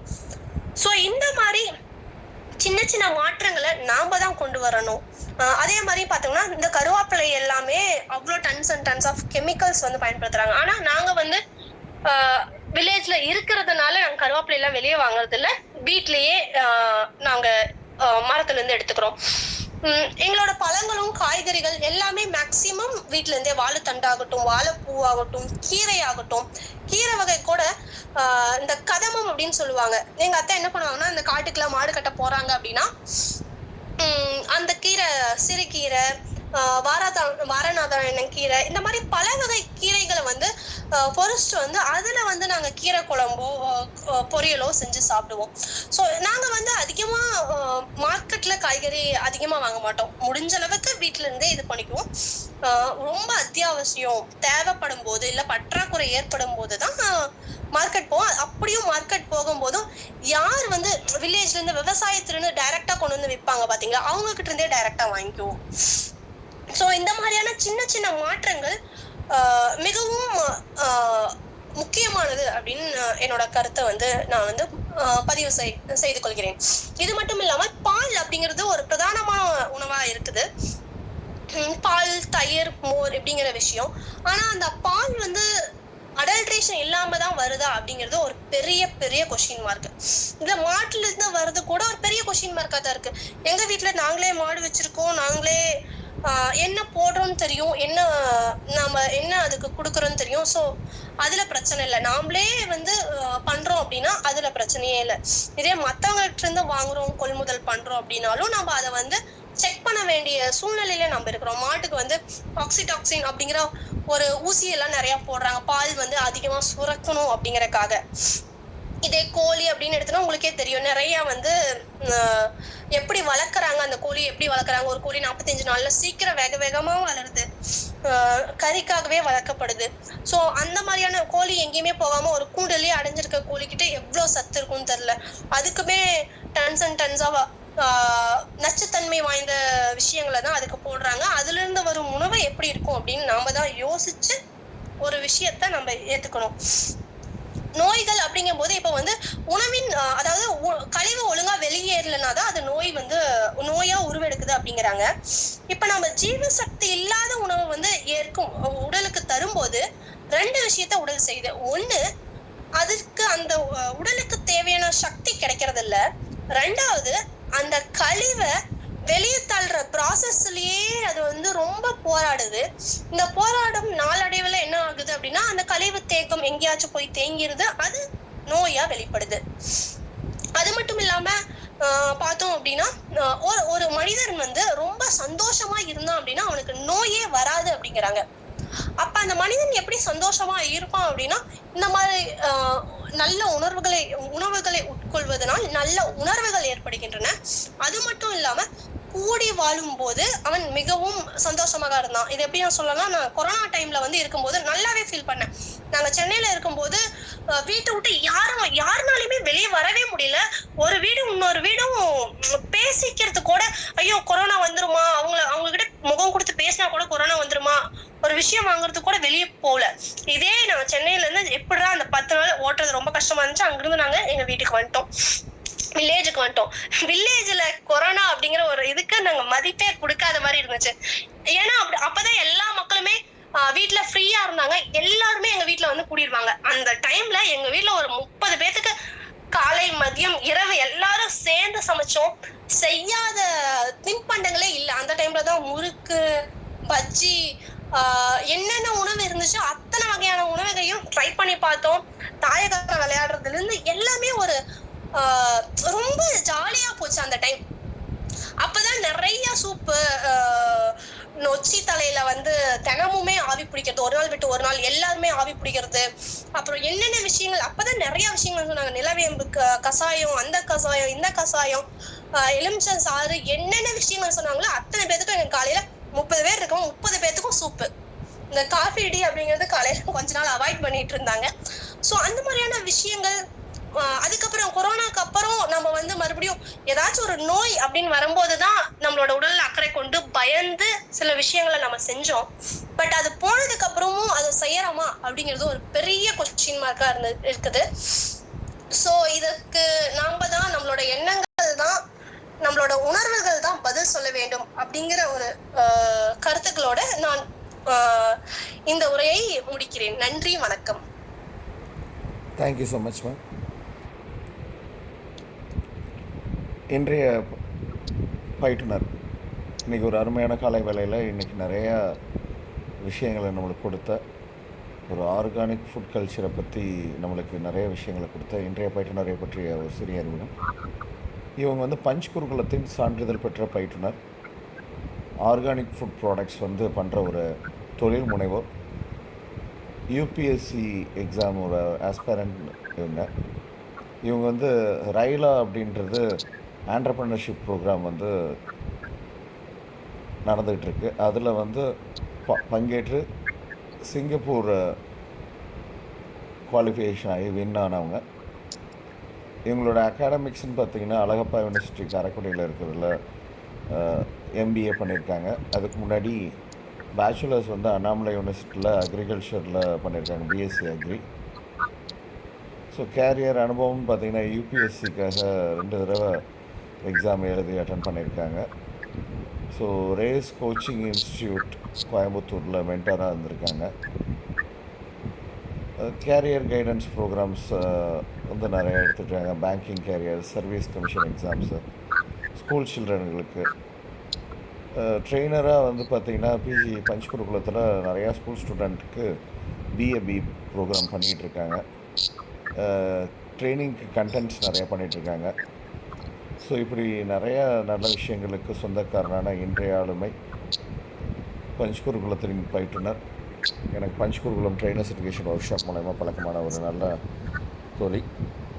இப்படி பல நல்ல விஷயங்களுக்கு சொந்தக்காரனான இன்றைய ஆளுமை ஹரிப்பிரியா மேம் அவர்களை அறிமுகப்படுத்துதல் நற்புலரை பெருமிதம் கொள்கிறது. Thank you so much ma'am. Thank you sir. Thank you ma'am. இன்றைய பிறந்தநாள், திருமண நாள், சுப நிகழ்ச்சிகள் கொண்டாடுற நண்பர்கள் யாராச்சும் இருந்தால் சொல்லுங்கள். இல்லைனா இன்றைய பிறந்தநாள், திருமண நாள் கொண்டாடும், சுப நிகழ்ச்சிகள் கொண்டாடும் இந்த பிரபஞ்சத்தில் இருக்கிற அனைத்து நல்லுள்ளங்களுக்கும் நற்புலரின் சார்பாக வாழ்த்துக்களை தெரிவிச்சுக்கிறேன். ஃபீட்பேக் வழங்குறவங்க கொஞ்சம் சுருக்கமாக ஃபீட்பேக் வழங்கவும். முதலாவதாக ரமேஷ் சார் அட்மிட் பண்ணி பேசலாம்.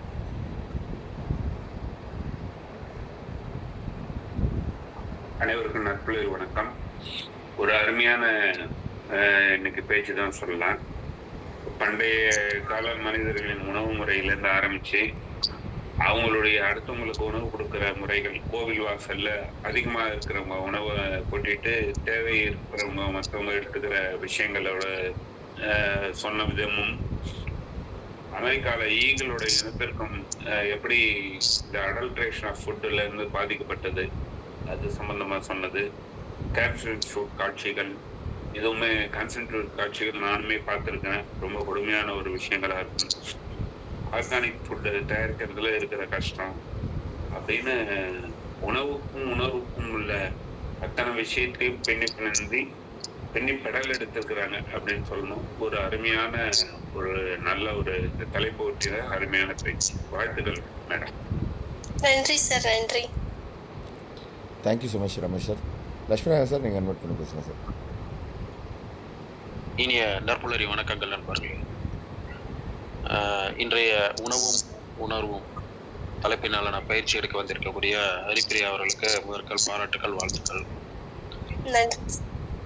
ஒரு நீண்ட இடைவெளிக்கு பின் உங்களுடைய பயிற்சியை நம்மளுடைய தளத்தில் நீங்கள் வழங்கியிருக்கீங்க. உங்களுடைய இந்த தலைப்பிலான பயிற்சியை நீங்கள் இந்த மாதம் துவக்கத்திலேருந்து நீங்கள் தொடர்ந்து இந்த பயிற்சி வகுப்பில் கலந்து கொண்டு இருப்பதிலே உங்களுக்கு ஆர்வமாக இருந்ததை நான் உணர்ந்தேன். ஏன்னா இந்த தலைப்பு உங்களுக்கு ரொம்ப பிடித்திருக்கிறதுன்றதை நான் உணர்ந்தேன். காரணம் என்ன அப்படின்னு சொன்னீங்கன்னா, நீங்கள் பேசிக்கலி நீங்கள் ஒரு பிஎஸ்சி அக்ரி ஸ்டூடெண்ட், அப்புறம் உணவு சார்ந்த ஒரு தொழிலில் ஈடுபட்டிருக்கீங்க. அதை தாண்டி உங்களுடைய நிர்வாக ரீதியான விஷயங்களை இந்த நாட்டுக்கு வழங்கணுன்றதுக்காக ஒரு ஐஏஎஸ் ஆஸ்பிரண்டாகவும் இருந்திருக்கீங்கன்றதுனால இந்த மண்ணும் இந்த உணர்வும் மக்களும் என்று இரண்டரை கலந்துவிட்ட ஒரு உணர்வில் நீங்கள் இருப்பீர்கள் என்று நான் நம்புகிறேன். குறிப்பாக நீங்கள் ரயிலா ப்ரோக்ராமில் சிறந்த தொழில் முனைவருக்கான பயிற்சி பட்டறையில் சிறந்த முறையில் நீங்கள் வெற்றி பெற்றது காரணமாக சிங்கப்பூர்லாம் போய் வந்திருக்கீங்க. இதெல்லாம் உங்களுடைய ஈடுபாட்டு, தொழில் முனைகள் உங்களுக்குள்ள ஈடுபாட்டை காட்டுது. ஆனால் each mass point is one ரோடுன்ற மாதிரி நீங்கள் அதுதான் உங்களுடைய வாழ்க்கை என்று முடிவு செய்து விட்டால் நீங்கள் அந்த ஐஏஎஸ் பணி மாதிரி இதையே நினச்சி சிறந்த தொழில் முனைவராக நீங்கள் பயணிக்கலாம். சிறந்த ஒரு ஆர்கானிக் ஃபுட்டு மேனுஃபேக்சராகவும் இந்த சமூகத்துக்கு நல்ல விஷயத்தை தருவதற்கான ஒரு சிறந்த தொழில் முனைவராவதற்கான வார்த்தைகள். இந்த பயிற்சியை பொறுத்த வரைக்கும் கற்கால மனிதரிலிருந்து ஆரம்பித்து நிகழ்கால உணவு கொடுமைகள் நாளும் நடந்து கொண்டிருக்கிறது அனைத்தையும் நீங்கள் விவரிச்சிங்க. கண்டிப்பாக இந்த பயிற்சியை அனைவருமே இன்னொரு முறை கூட கேட்கலாம். அந்த அளவுக்கு நிறைய விஷயங்களை நினைவு கூர்ந்தீர்கள். அதற்காக உங்களை பாராட்டு தெரிவித்துக் கொள்கிறேன். அதிகாலை பொழுது பயிற்சி தளத்தில் என்னன்னா, முகம் காட்டி பேசுவது மிக மிக முக்கியம். ஏன்னா அனைவருமே முகத்தை மறைத்து கொண்டு தான் நாங்கள் பார்த்து கொண்டிருக்கின்றோம். அதிகாலையில் ஹெட்செட்டை போட்டிருப்போம். ஏன்னா வீட்டில் பக்கத்தில் எல்லாம் தூங்கிட்டு இருப்பாங்க, அவங்களுக்கு டிஸ்டர்பன்ஸ் இருக்கக்கூடாதுன்றதுக்காக. இதில் கிளப் ஹவுஸ் மாதிரி நீங்கள் பேசுகிறத கேட்டுக்கிட்டே இருந்தீங்கன்னா அப்படியே தூங்கி தாளாட்டுற மாதிரி தூங்கி போய்விடக்கூடியவர்களும் இருக்கிறார்கள். அதனால் முகம் காட்டி பேசினீர்கள் என்று சொன்னால் உங்கள் முகத்தை பார்த்து கொண்டு நீங்கள் உங்களுடைய அந்த காட்சியை பார்க்கும்போது, ஏன் இன்று டிவி ஊடகம் வெற்றி பெற்றது, ரேடியோ இன்று மெல்ல மறைந்து விட்டது என்று சொன்னால் அதில் பார்க்கலாம். காட்சி ஊடகம் வெற்றி பெற்றது, வெறும் ஒளி ஊடகம் மறைந்து விட்டது. அதுபோல் உங்களுக்கு மட்டுமல்ல, எதிர்வருகாலத்தில் கலந்து கொள்ளக்கூடிய அனைத்து நண்பர்களுக்கும் தயவுசெய்து மற்றவர்கள் பார்க்க முடியவில்லை என்பதனை வருத்தத்தை தவிர்த்துவிட்டு உங்கள் முகத்தை காட்டி பேசுங்கள். அதுதான் மற்றவர்களுக்கு உற்சாகத்தை தரும். உங்களுடைய பயிற்சியும் மிக சிறந்த முறையில் அவர்களுக்கு சென்றடையும் என்பதனை வேண்டுகோளாக விடுத்து, அரிப்பரியாக மிக சிறந்த ஒரு உணவு சார்ந்த தொழிலில் ஈடுபட்டிருக்கார்கள். அந்த உணர்வுடன் இன்று எங்களுக்கு உணர்வை படைத்திருக்கிறீர்கள். உங்களுக்கு வாழ்த்துக்கள், பாராட்டுகள். நன்றி, வணக்கம். நன்றி சார், நன்றி. நன்றி Lakshminathan sir. Yes ma'am, please. கொஞ்சம் நெட்வொர்க் எரர்ங்கறனால கரெக்ட்டா பேசும்போது இன்டரப்ட் ஆயிரும் அப்படிங்கறனால தாங்க சார். புரியுதுமா. நம்ம புரியுது, அது எனக்கு புரியுது. நீங்க கொஞ்சம் ரூரல்ல இருக்கீங்கன்றது தெரியுது, பட் மற்றவங்களுக்கு தெரியாது, அதனால சொல்ல வந்தேன். நன்றி, வணக்கம். நன்றி லட்சுமிநாதன் சார். லட்சுமிநாதன் சாரோட வேண்டுகோளை ஏற்று உடனே வீடியோ ஆன் பண்ண மேமுக்கு பாராட்டுக்கள். அவங்க இருக்கிற ஏரியா ஊத்தங்கரை அப்படின்ற ஒரு ஏரியா உள்ள இன்டெப்த் கிராமம். ஸோ அதனால் நெட்வொர்க் இஷ்யூஸ் நிறையா இருக்கும். ஸோ அதை தவிர்க்கிறதுக்காக தான் ஆஃப் பண்ணியிருக்காங்கன்னு தெரிவிச்சிருக்காங்க. நன்றி மேம். பிருத்திவிராஜன் சார், நீங்கள் அட்மிட் பண்ணி பேசலாம் சார். Thank you founder. அனைவருக்கும் இனிய காலை வணக்கம் உறவுகளே. அதாவது இந்த எப்பவுமே வந்து ஒரு டாபிக் வந்து அந்த டாபிக்ல பேசுறதுக்கான ஆர்வம் இருந்தால் மட்டும்தான் அவங்களால வந்து ஒரு பெர்ஃபெக்ஷனாக அவுட்புட் கொடுக்க முடியும். சகோதரிக்கு வந்து அந்த ஆர்வம் ஏன் இருந்தது அப்படிங்கிறது உங்க ப்ரொஃபைல் வச்சு உங்க எல்லாத்துக்குமே தெரியும். அதுக்கு நீங்க கனெக்ட் பண்ணி பார்த்துக்கலாம். அதாவது ஒரு ஒரு ஒரு நல்ல உணவை வந்து இந்த சொசைட்டி கொடுக்கணும் அப்படிங்கிறதுக்கு ஒருத்தருக்கும் ஒரு தாக்கம் வரும். ஈவன் பிறவியில இருந்தே அவங்க விவசாயம் அவங்களுடைய தொழிலா இருந்தாலும் கூட விவசாயத்தை வந்து இன்னைக்கு நிறைய பேர் வந்து பெருசா வந்து ஈடுபாட்டோட பண்றது இல்லை. பல காரணங்கள் நம்ம சொல்ல முடியும். ஆனா அது பண்ணணும் அப்படிங்கிற போது எங்கேயோ ஒரு கேன்சர் சென்டர்ல போய் பார்த்தோம்னா குழந்தைங்க எப்படி கஷ்டப்படுறாங்கிறத பார்த்து நமக்கு தோணுது பாத்தீங்களா பண்ணணும்ட்டு. அது எல்லாமே ஒரு தாக்கம் தான் சொல்ல முடியும். அது நம்ம பண்ணணும், கண்டிப்பா பண்ணணும் அப்படின்னு சொல்லிட்டு பண்றது மிகப்பெரிய விஷயம். Each coin have two sides. One side வந்து உணவுன்னு வச்சுட்டோம்னா இன்னொரு பக்கம் கலாச்சாரம். சகோதரி சொன்னது ரொம்ப அருமையான விஷயம். ஒரு பெண்ணா இருந்து ஒரு பெண்ணுக்கு எந்தெந்த டைம்ல எல்லாம் வந்து உணவுகள்ல வந்து நம்ம சொசைட்டில நம்ம கலாச்சாரத்துல இம்பார்ட்டன்ஸ் கொடுத்துருக்காங்க அப்படின்னு சொன்னது ரொம்ப அருமையான விளக்கம். நிறைய பேருக்கு எனக்கு தெரிஞ்ச பேருக்கு பெண்களுக்கு தெரியாது. அந்த காலத்துல வந்து புள்ளப்பத்த குழம்பு அப்படின்னு சொல்லி தனியா குழம்பு வச்சு கொடுப்பாங்க. எங்க வீட்டுல எங்க பாட்டிட்ட எங்க அம்மாட்ட கேட்டு வாங்கி போய் சாப்பிடுவாமா, அந்த பத்திய குழம்பு ஒரு நாள் வைக்க சொல்லுமா பாட்டி அப்படின்ட்டு. பேர் சொல்லாததுன்னு சொல்லுவாங்க. ஒரு நம்ம யூஸ் பண்ணக்கூடிய ஒரு பொருளோட பேர் சொல்லாதது அப்படிம்பாங்க. ஏன்னா பேர் சொல்லக்கூடாதுப்பாங்க. பேர் சொன்னா அந்த மருந்து வந்து பலிக்காதுடா, பேர் சொல்லாம தானே அந்த மருந்து அதில் சேர்ப்போம் அப்படின்னு சொல்லுவாங்க. சித்திரத்தை இப்படின்னு சொல்லலாம். பேர் சொல்லாதுன்னு சொல்லுவாங்க. பேர் சொன்னா வந்து பலிக்காது அப்படின்ட்டு. அந்த அளவுக்கு நம்ம கலாச்சாரத்துல வந்து ரொம்ப ஒன்றி போன விஷயம் உணவு. அதனாலதான் வந்து 25,000 வருஷமா 40,000 வருஷமா 50,000 வருஷமா எத்தனை பேர் ரிசர்ச் பண்ணாலும் நம்ம கலாச்சாரத்தோட ஆதி வேற தெரியல, எங்க இருந்து ஆரம்பிச்சுன்னு தெரியல. உணவு வந்து அவ்வளவு ஹெல்த்தியா இருக்கிறனாலதான் நம்ம கலாச்சாரம் இன்னும் கட்டி காக்கப்படுது அப்படிங்கிறது சொல்ல முடியும். அவ்வளவு ஒரு மிக அருமையான ஒரு செஷன். சகோதரி ஒரு பெண்ணா இருந்து நிறைய விஷயங்கள் எடுத்து சொன்னது வந்து ரொம்ப எல்லாருக்கும் ரொம்ப பிடிச்சிருக்கும். ரொம்ப கரெக்டா போய் சேர்ந்துருக்கும். அதான் அதுல உள்ள ஒரு முக்கியமான விஷயம். விஷம்னு தெரிஞ்சே நமக்கு மக்கள் வாங்கி சாப்பிடுறோம் வேற வழி இல்லை அப்படின்னா எல்லாம் கொழுப்பு தான், வேற ஒண்ணும் இல்லை. கொழுப்பு பியூரா வந்து கொழுப்பு தான். ஒரு தடவை சாப்பிட்டா ஒரு தடவை சாப்பிட்டாலும் கேன்சர் வரும். கிட்டத்தட்ட டாக்டர்ஸ் போய் கேட்டோம்னா அவன் சொல்லுவான் கேன்சருக்கு காரணமே இல்லை சார் அப்படிமா. காரணம் இல்லைன்னா அவன் டாக்டர் லூஸ்ன்னு நான் சொல்லுவேன். அவனோட லைஃப்ல நீங்க உட்காந்து நீங்க பேசுனீங்கன்னா 1 மணி நேரம் கூட கேன்சர் வராத பொருளை சாப்பிட்டுருக்க மாட்டான். அவன் எல்லாமே கேன்சரோட பொருள் தான் சாப்பிடுவான். அவன் படுக்கிற இடம், சுவாசிக்கிற காத்து எல்லாத்துலயுமே கேன்சர் இருக்கும். எல்லாம் கொழுப்பு, 100% கொழுப்பு. கேன்சர் வந்து வந்துட்டு போகுது. நான் ஏற்கனவே சொல்லியிருக்கேன், நிறைய என்ன உறவுக்கார பெண்கள்லாம் வந்து பாத்தீங்கன்னா அவ்வளவு கஷ்டப்பட்டு கேன்சர்ல அஃபெக்ட் ஆகி போய் பாக்குறதுக்கு வீட்டுக்கு போயிருக்கேன்னா எல்லா பொருளுமே ஆர்டிபிஷியல் திங்ஸ் தான் வாங்கி வச்சிருக்காங்க. வீட்டுல குர்குரே எல்லாம் 10-15 பாக்கெட் வாங்கி வச்சிருக்காங்க. அப்படி அந்த ஜெல்லி மிட்டாயின்னு கடையில விற்கிறான், இம்போர்ட் பண்ணி அது வந்து 15 பாக்கெட் வச்சிருக்கா. அப்படி எதுக்குமானா ஒன்னு தீந்தா ஒன்னு பொண்ணு சாப்பிடுவோம் அப்படின்ட்டு. இத்தனைக்கும் அவர் பார்மசியில வேலை பார்க்கறாரு. அவர் ஒரு ரிசர்ச் சென்டர்ல இருக்காரு, ஆர்டி கெமிக்கல்ஸ்ல சீஃப் சயின்டிஸ்ட். அவரு அவங்க அப்பா என்ன கண்டிஷன்ல இருக்காங்கன்னு பாருங்க. எல்லாரும் அதை நான் பார்த்துட்டு நான் முடிவு எல்லாம் கொழுப்பு தான், 100% கொழுப்பு மக்களுக்கு. மக்கள் அடங்கவே மாட்டாங்க. அப்படிதான் கெமிக்கல் சாப்பிட்றதுக்கு மக்கள்கிட்டே இருக்காங்க. ஆர்கானிக் காய்கறிகள் நீங்க பண்ணி கொண்டு போய் கொடுத்தீங்கன்னா கோமாளியா தான் பாக்குறாங்க நம்மள. நீங்க பிழைக்க தெரியாத ஆள் இருக்கீங்களே அப்படின்ட்டு. என்னுடைய கிளைண்டோட ப்ராப்பர்ட்டி வந்து 2 ப்ராப்பர்ட்டி நாங்க வந்து மேனேஜ் பண்ணிட்டு இருக்கோம். அக்ரி ப்ராப்பர்ட்டி ஒன்னு காஞ்சிபுரத்துல ஒரு 25 ஏக்கர்ஸ், இன்னும் ஒரு 8 ஏக்கர்ஸ் வந்து ஹில்ஸ்ல பண்ணிட்டு இருக்கோம். அது 2லயுமே வரும். நான் ரிப்போர்ட் கொடுத்தது வந்து என்னுடைய கிளைண்ட்டுக்கும் என் மச்சான பார்ட்னர் அதுல பண்ணிட்டு இருக்காரு. அக்ரி வந்து விளங்காத ப்ராஜெக்ட் சொல்றானுங்கப்பா, நீ நல்லா யோசிச்சு பண்ணிக்கப்பா. நம்ம வீட்டுக்கு வேணா நீ போட்டு சாப்பிட்டுக்க, அவ்வளவுதான். நீ வியாபாரம் பண்ணா நீ கோமாளின்னு சொல்றாங்க. எல்லாரும் சொல்றாங்க கவனமா நீ ஒர்க் பண்ணுன்னு போட்டு நீட்டா போட்டு கொடுத்துட்டேன், ஃபெயிலியர் ஆகும்ட்டு. 12 வருஷமா போராட்டிட்டு இருக்காங்க. ஒரு மந்த்தும் ஒரு ப்ராஜெக்ட்டுக்கும் மாசம் கையில இருந்து 2 லட்சம் ரூபாய் கையில இருந்து போட்டுட்டு இருக்காங்க. இது வரைக்கும் இன்னைக்கு வரைக்கும் அவர் வீம்புக்கு பண்ணிட்டு இருக்காரு. நம்ம சவுத் மக்கள் அவரு, மண்ணின் மைந்தர் அவரு. அவர் வந்து நம்ம பண்ணணுமேங்கிறக்காண்டி ஃபாரின்ல வேலை பார்த்து அவர் போடக்கூடிய இன்கம் வந்து இதுக்கு தீனி போட்டுட்டு இருக்காரு. இல்ல நம்ம ஏதாவது வகையில் நம்ம மேல வருவோம் அப்படின்னு பண்ணிட்டு இருக்காங்க. இந்த மாதிரி மனம் தளராத விவசாயிகள் வந்து கிட்ட தெய்வங்களுக்கு சமம். அவங்க தான் அந்த சொசைட்டி வந்து மேல கொண்டு வரதுக்கான முயற்சியில பாடுபட்டு இருக்காங்க. அதை வாங்கி சாப்பிடணுங்கிற எண்ணமும் கிடையாது. பிளஸ் ஆர்கானிக் கொண்டு வரணும் வந்து ரொம்ப கொச்சையா பாக்குறது, ரொம்ப அசிங்கமா பாக்குறதுங்கிறது நம்ம சொசைட்டிக்கு அதான் நான் கொழுப்புன்னு சொல்றேன். இதெல்லாம் இருக்க வரைக்கும் சொசைட்டி வந்து அவங்களே திரும்பினாதான் உண்டு. அவங்களே திருந்துறதுக்கு வாய்ப்பு இருக்குமான்னு கேட்டா இந்த யுகத்துல இருக்கிறதுக்கு வாய்ப்பு கிடையாது. ரொம்ப ரொம்ப ரொம்ப ரொம்ப ரொம்ப கம்மி. தேங்க்யூ சகோதரி, நிறைய விஷயங்கள் சொன்னீங்க. நானும் ரொம்ப நேரம் எடுத்துக்கிட்டேன் ஃபீட்பேக் கொடுக்கறதுக்கு. மீண்டும் மீண்டும் உங்களுடைய பேச்சுக்கு வாழ்த்துக்கள். நிறைய பண்ணுங்க. சொசைட்டி இந்த நட்புறையில் இருக்கிற எல்லாருக்குமே சொசைட்டி மேல ஒரு அளவு கடந்த அன்பு இருக்கு. அதனாலதான் அந்த தாக்கம், அந்த வெறியா எல்லாருமே பேசிட்டு இருப்பாங்க. காரணம் என்னன்னா அவ்வளவு தூரம் சொசைட்டியை நேசிக்கிறாங்க. That is the issue. வாழ்த்துக்கள் சகோதரி. Thank you so much. நன்றி பிருத்திவிராஜன் சார். அடுத்ததாக தாமோதரன் சார், நீங்கள் அட்மிட் பண்ணி பேசலாம் சார். மக்களுக்கு இனிய காலை வணக்கம். சுஜாதா மேடம் மிக சிறப்பான ஒரு செஷன். சுஜாதா மேடம் இல்லைங்க, தாமோதரன் சார். அவங்க பேரு Haripriya. Oh sorry sir. Haripriya madam, organic ஃபுட்டை பற்றி எவ்வளோ சொன்னாலும் ஜனங்களுக்கு புரிய மாட்டேங்குது. அவங்க மறுபடியும் அதே பழைய கல்ச்சர் தான் போகிறாங்க தவிர ஆர்கானிக்கை பற்றி யாருமே திங்க் பண்ண மாட்டாங்க. பிள்ளைங்க கூட அலங்காரமாக தொங்க விடுக்கின்ற சரம் போல இருக்கிற புற்கொடியை தான் அதிகமாக விரும்புகின்றார்கள். அவர்களுடைய அந்த உணவால் அவர்களுக்கு என்ன நினைக்கின்றது அவர்களுக்கு தெரியாது, வாங்கி கொடுக்கும் பெற்றோர்களுக்கும் தெரிவதில்லை. இப்பொழுது கருப்பட்டி கடை என்று ஒரு கடை வருகிறது. அது ஆர்கானிக் ஃபுட் நிறைய வருது. அதெல்லாம் கொஞ்சம் அதிகமாக இருந்தால் கூட ஃபுட்டெல்லாம் நல்லா இருக்கு. அதுபோல் கடைகளை விரும்பி அந்த உணவுகளை எடுத்து சாப்பிடும்போது உடலும் ஆரோக்கியமாக இருக்கும், மனமும் தெளிவாக இருக்கும். நிறைய பேர் இன்னும் இந்த ஆர்கானிக் ஃபுட்டெல்லாம் என்னன்னு தெரியாத இருக்காங்க.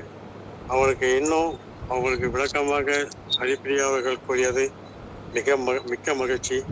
ஒரு உழவின் மைந்தன் என்பது போல உழவில் சிறந்து விளங்கிய ஒரு விவசாயியின் மகள் என்ற ஒரு குறிக்கோடு என்று பேசியது மிக சிறப்பு.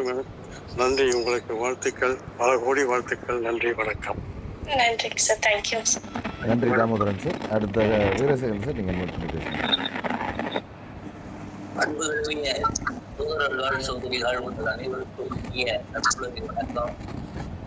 சகோதரியர் அவர்கள் கொடுத்திருப்பது முறையே அல்ல, சொற்பொழிவே அல்ல, ஆய்வுரை. அக்காலம் தொட்டு இக்காலம் வரை உள்ள ஆய்வுரை, நல்லுரை. அதைத்தான் முதல்ல சொல்லிட்டு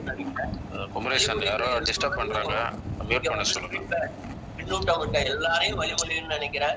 குறிப்பா பிருத்திவிராஜ் சார் எல்லாத்தையும் சொல்லிட்டாங்க.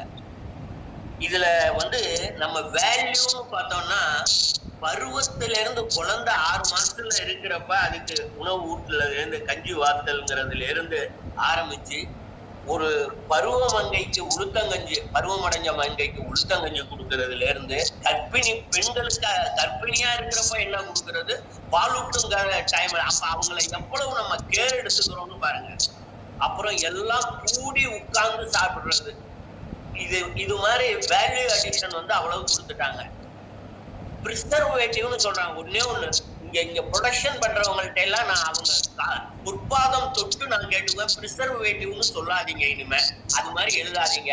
அதுக்கு பதிலா அனிகிலேட்டிவ், அப்படியே எல்லாத்தையும் நிர்மூலமாக்கிடும், அதுக்குள்ளேயே பொருளை தான் இதுல சேர்த்துருக்கோம்னு இது எழுதிங்க, அனிகிலேட்டிவ். ஏன்னா பிரிசர்வேட்டிவ்னா அதை மட்டும் பாதுகாக்குது, எங்களை எங்கேயா பாதுகாக்குது? நீங்க உங்க ப்ரொடக்ஷனை பாதுகாக்கிறது ஒத்துக்கிறோம், எங்களை பாதுகாக்கிறதுக்கு எங்க இருக்கு? அதனால அனிகிலேட்டிவ் சேர்த்திருக்கோம். மது அருந்து ஒரு நாள் உடலுக்கு கேடுன்னு ஒரு இல்ல குறையில அது மாதிரி இதையும் போட்டுட்டு அனிகிலேட்டிவ் சேர்த்திருக்கோம் அப்படின்னு போட்டுருங்க என்கிற இது ஒரு ஆய்வுரை. சகோதரி அவர்கள் வருக வருக வருக. இதுல நான் பேசுறதுன்னா 2 நாளைக்கு நம்ம பேசலாம் எல்லாரும் சேர்ந்து. அன்பான உங்கள் அமுதத்தை தருக என்ற வேண்டுதலோடு விடைபெறுகிறேன். நன்றி, வணக்கம். நன்றி வீரசேகரன் சார். நன்றி மேம். நன்றி சார். சக்திவேல் சார், நீங்கள் அட்மிட் பண்ணி பேசலாம் சார். நற்புலரின் உங்கள் அனைவருக்குமே காலை வணக்கம். அப்புறம் வாய்ப்பு கிடைச்சது, சிறப்பு சூப்பராக இருந்தது. முக்கியமா அந்த உரைகளை கேட்டுக்கொண்டு இருக்கிறப்ப எங்க அம்மா சின்ன வயசுல நான் கிராமத்துல இருந்து வளர்ந்த பையன். எங்க அம்மா ஆட்டு கூழு காம்பினேஷன் வித் அகத்திக்கீரை, அதுல இந்த நிலக்கடலை பருப்பு எல்லாம் வறுத்ததை அரைச்சு தூள் மாதிரி போட்டு அதுல சேர்ந்து கொடுப்பாங்க. அது மாதிரி கம்மங்கூழும் இன்னொரு கீரை ஒண்ணு இருக்கும், அந்த கீரையும் சேர்த்து கொடுப்பாங்க. இது எல்லாமே எனக்கு மனசுல வந்துச்சு. களியும் கருவாட்டு குழம்பும் இது எல்லாமே என் மனசுல ஓடுச்சு. ஒவ்வொன்றையும் எடுத்து பார்த்தீங்கன்னா உள்ளுக்குள்ள மெடிக்கேட்டட் ப்ராடக்ட் எல்லாமே சிறுதானியங்கள்ல இருந்து வந்த விஷயங்கள். இது எல்லாமே இப்ப காணாம போயிடுச்சோ? இப்போ உள்ள தலைமுறைக்கு அது எப்படி விளைக்குதுன்னு கூட தெரியல. அரிசி எங்கிருந்து வருது அப்படின்னு கேட்டா சொல்ல தெரியல. ஒரு ராகி எங்கிருந்து வருதுன்னு கேட்டா சொல்ல தெரியல. கம்பு, கேழ்வரகு, திணை, குதிரவாரி இதெல்லாம் என்னன்னு கேட்டா பேர் தெரியுது, அது இயற்கையிலிருந்து வருதுன்னு கூட உங்களுக்கு தெரியல. இந்த மாதிரி ஒரு ஜென்ரேஷன் கேப்ல உணவோட விஷயங்கள் எதுவுமே அவங்களுக்கு டிரான்ஸ்ஃபர் ஆகலை அப்படிங்கிற விஷயம் மட்டும் எனக்குள்ள ஒரு காயமா இருந்துட்டு இருந்துச்சு.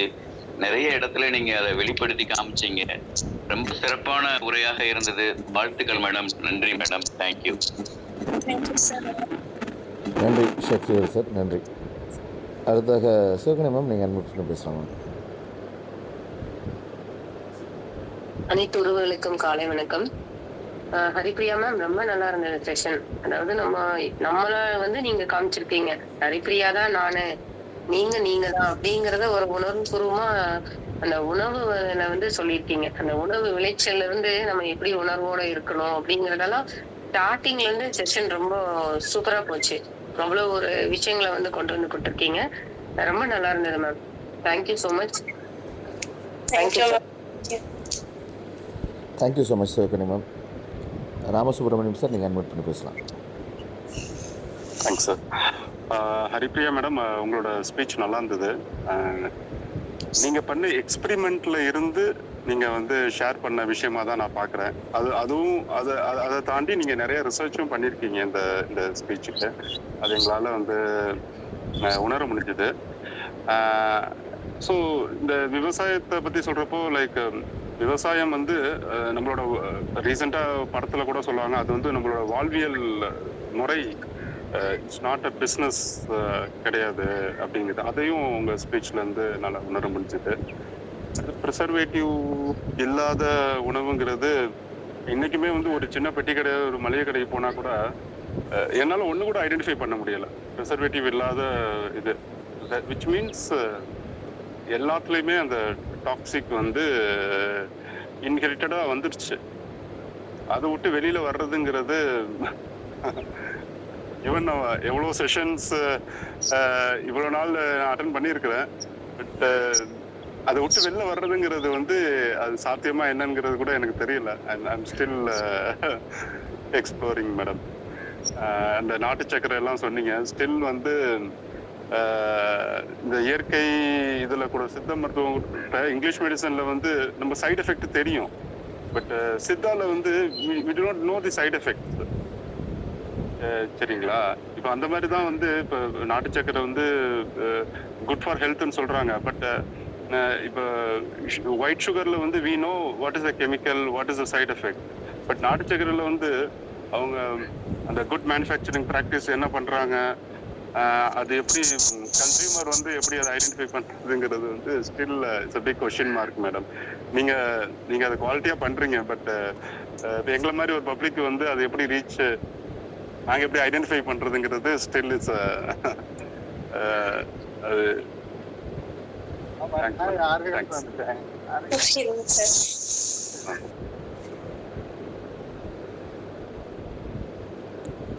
நன்றி Ramasubramaniam sir, thank you. Lakshmanan sir, திருப்பி ஹேண்ட் ரைஸ் பண்ணியிருக்கீங்க. ஒரு ஆணின் வெற்றிக்கு பின்னால் ஒரு பெண் இருக்கிறார் என்று சொல்வார்கள். இங்கே ஹரிப்ரியா அவர்களின் வெற்றிக்கு அவருடைய கணவர் கவின் இருக்கிறார் என்று சொன்னால் அது மிகையல்ல. அவருடைய முழு உந்து சக்தியின் காரணமாக இவர் இப்பொழுது முன்னேறி சென்று கொண்டிருக்கின்றார். அந்த வகையில் அவர் கவின் அவர்களை இந்த தளத்தின் மாலையில் பாராட்ட கடமைப்பட்டிருக்கிறேன். அதை ஹரிப்ரியாவும் ஆமோதிப்பார் என்று நான் நம்புகிறேன். நன்றி, வணக்கம். கண்டிப்பாக சார், கண்டிப்பாக. நான் 2 பேர் கூடயும் சேர்ந்து பயணித்ததுனால நான் பார்த்த வரைக்கும் அவரோட வெற்றிக்கு பின்னாடி ஹரிப்ரியா மேம் தான் நிறையா இருக்காங்க, நான் பார்த்துருக்கேன். Very good, very good. நன்றி நன்றி லக்ஷ்மணன் சார். அடுத்தாக லாவண்யா மேம், நீங்கள் அட்மிட் பண்ணி பேசலாம். அனைவருக்கும் இனிய காலை வணக்கம் மேடம். ரொம்ப சிறப்பாக ரியல் டைம்ல நடந்த சினாரியோஸ் வச்சு எப்படி அது மாறி இருக்கு, உணவு பழக்க வழக்கங்கள் எப்படி நம்ம உணர்வோட கலந்தது அப்படிங்கிற ஒரு கிளாரிட்டியோட கொடுத்தீங்க. ரொம்ப சிறப்பாக இருந்தது மேடம் உங்களோட ஸ்பீச். ப்ளஸ் நிறைய முயற்சிகள் நீங்கள் எடுத்துட்டு இருக்கீங்கன்னு தெரியுது. ஸோ அது எல்லாத்துக்குமே என்னுடைய வாழ்த்துக்கள் மேடம். நன்றி. Thank you ma'am. Thank you. Thank you so much Lavanya ma'am. இன்றைக்கி காலை வேளையில் நிறைய ஒரு அவேர்னஸ்ன்னு சொல்லலாம். ஏற்கனவே அவேர்னஸ் இருந்தாலும் அதை நம்ம சில சமயத்தில் செயல்படுத்துறதில்ல. அதாவது என்றைக்குமே அடிக்கடி ஒரு வார்த்தை நானும் சொல்லுவேன், இது ஒரு திரைப்பட வசனமாக இருந்தாலும் சரி, இது உண்மை, யதார்த்தமான உண்மை. உலகத்தின் ஆகச்சிறந்த தலைச்சிறந்த சொல் செயல் அப்படின்ட்டு இன்றைக்கி எல்லாருக்குமே எல்லா விஷயங்களும் கிடைக்கிது. எல்லாருமே எல்லா விஷயத்தையும் ஈஸியாக கற்றுக்குறாங்க. ஆனால் அந்த கற்றுக்கிட்ட விஷயத்தை ஹவ் வி ஆர் இம்ப்ளிமெண்டிங் அப்படின்றது தான் முக்கியம். ஸோ இன்றைக்கி இம்ப்ளிமெண்டிங் வந்து பண்ணுறதுக்கு ஒரு தூண்டுற அளவில் இந்த செஷன் இருந்துச்சு. ஸோ அப்படிப்பட்ட ஒரு அருமையான செஷன் வழங்கின ஹரிப்ரியா மேம் அவர்களுக்கு நற்புலரின் சார்பாக மனமார்ந்த நன்றி வெளிப்படுத்திக்கிறோம். Thank you so much ma'am. Thank you sir. Thank you. எல்லாருமே இது வரைக்கும் செயல்படுத்தினாலும் இனி சில விஷயங்களை செயல்படுத்துவாங்கன்னு நம்புகிறோம்.